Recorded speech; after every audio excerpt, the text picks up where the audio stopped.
Mesdames et messieurs, ce que vous allez entendre aujourd'hui n'a rien d'ordinaire. Un véritable coup de tonnerre géopolitique vient d'éclater en Europe. Une décision historique, inattendue, explosive. Et elle vise directement l'Algérie et le Maroc. L'Espagne vient de faire un geste jamais vu dans son histoire moderne. Un geste qui pourrait totalement redessiner l'équilibre du Maghreb. Et même l'avenir de la question du Sahara occidental, de Ceuta, Melilla, et des relations entre Alger, Rabat, Madrid, l'Union européenne et même l'OTAN. Installez-vous. Respirez. Le dossier que nous ouvrons aujourd'hui est extrêmement sensible. Et les conséquences pourraient être colossales. L'Espagne frappe un grand coup. Tout commence par une décision surprenante de l'opposition espagnole. Mais pas n'importe laquelle, le Parti populaire espagnol, PP, la plus grande force politique du pays, principale opposition au Parlement. Dans un mouvement qualifié d'inédit, le PP a tenu une réunion stratégique de sa commission exécutive. Pas à Madrid. Pas à Séville. Pas dans un siège politique officiel. Non, ils ont choisi Melilla. Une ville revendiquée par le Maroc depuis des décennies. Une ville frontalière. Une ville symbole. Une ville hautement sensible.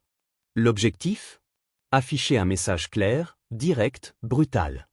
Melilla est espagnole. Melilla est européenne. Sa protection n'est ni facultative, ni négociable.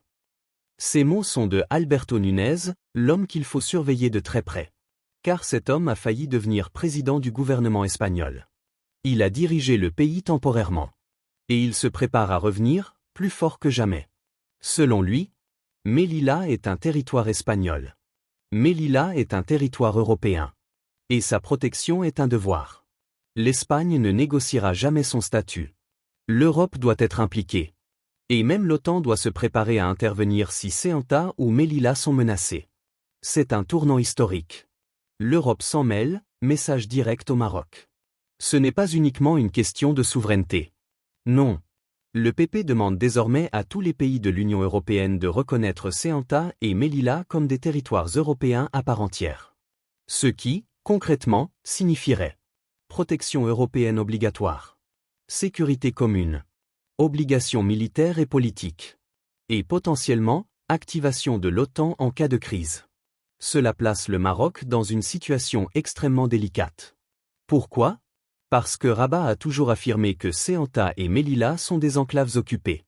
Mais en renforçant leur statut européen, l'Espagne oblige désormais 27 pays à défendre ces territoires.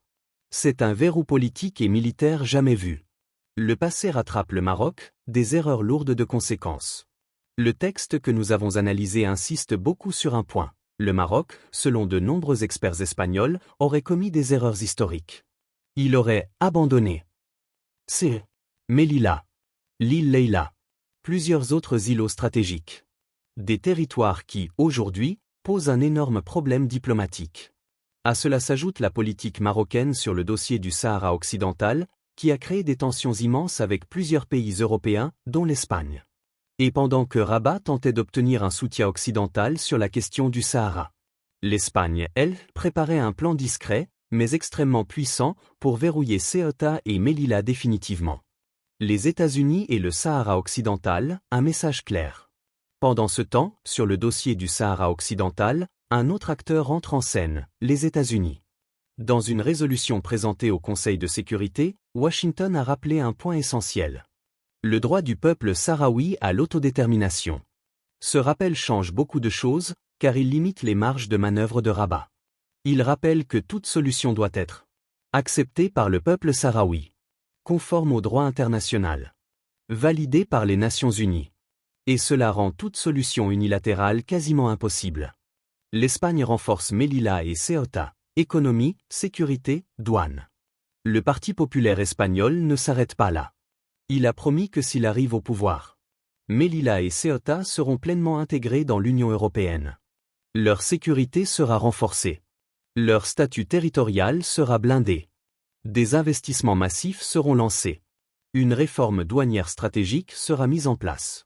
On parle ici de protéger politiquement, économiquement et militairement les deux villes.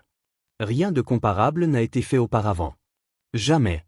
Le Maroc, une crise de souveraineté ? Le texte insiste également sur un point très sensible, Selon certains analystes espagnols, le Maroc aurait perdu une partie de son influence face à cette nouvelle dynamique européenne. Car plus l'Union européenne s'implique, plus la marge diplomatique de Rabat se réduit. Le Maroc se retrouve donc pris entre la pression espagnole, le retour d'une Europe unie, le rappel américain sur l'autodétermination du Sahara occidental, la perte stratégique de plusieurs îlots, les tensions internes liées aux dossiers territoriaux. Et face à cela, la narrative marocaine autour du Sahara occidental ne suffit plus à couvrir l'ensemble des problèmes géopolitiques. Un nouvel échiquier géopolitique naît sous nos yeux. Ce qui se joue aujourd'hui dépasse largement Ceuta, Melilla ou le Sahara occidental. Nous assistons à un réalignement géopolitique majeur où l'Espagne durcit sa position. L'Europe s'engage. L'OTAN se prépare. Les États-Unis rappellent la légalité internationale. L'Algérie observe attentivement. Le Maroc fait face à une pression sans précédent. Et tout cela pourrait redessiner les frontières politiques du Maghreb dans les années qui viennent.